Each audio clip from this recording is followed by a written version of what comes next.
نبی علیہ السلام کی حدیث ہے یتبع المیت ثلاث، انسان جب فوت ہوتا ہے 3 چیزیں اس کے پیچھے چلتی ہیں اس کے جنازے کے ساتھ، اہلہ و مالہ و عملہ، اس کا اہل، اس کا مال اور اس کا عمل۔ فیرجع اثنان، 2 چیزیں لوٹ آتی ہیں، اہل بھی اور مال بھی۔ عمل باقی رہ جائے گا جو قبر میں ساتھ اترے گا، اچھا کر لو یا برا کر لو، عمل نے قبر میں اترنا ہے۔ باقی 2 چیزیں لوٹ آئیں گی، اہل بھی اور مال بھی۔ اہل کے جانے کا معنی یہ ہے کہ جنازے میں تمہارا اہل شریک ہے، باپ کا جنازہ تو بیٹا شریک ہے، ماں کا جنازہ تو بیٹا شریک ہے، بھائی کا ہے تو بھائی شریک ہے۔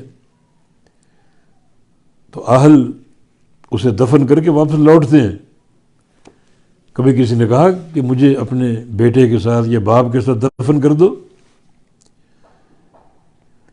اسی طرح مال بھی لوٹنا ہے۔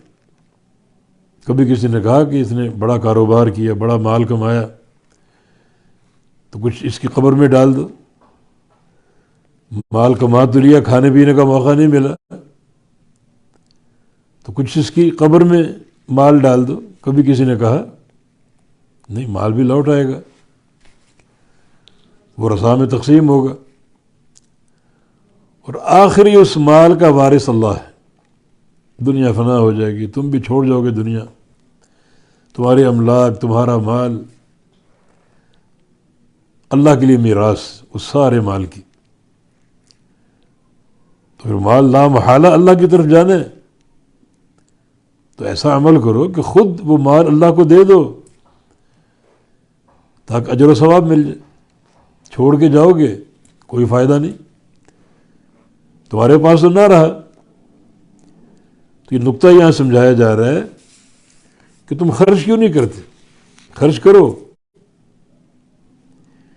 یہ مال ہمیشہ آپ کا نہیں ہے، ایک وقت آئے گا دنیا چھوڑ جاؤ گے، مال ختم، ملکیت ختم، اور آخری اس کی میراث اللہ کے پاس، وہی پوری دنیا کا وارث۔ تو پھر یہ مال خود اپنی زندگی میں اللہ تعالیٰ کو دے دو، جتنا دینا چاہو، کم یا زیادہ، تاکہ اس کا اجر آپ کو ملے۔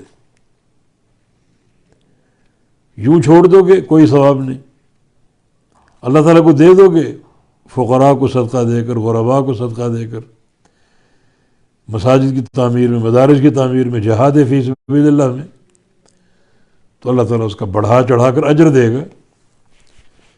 یہ نقطہ یہاں پر سمجھایا گیا کہ اللہ تعالیٰ ہی کے لیے آسمانوں کی اور زمین کی میراث۔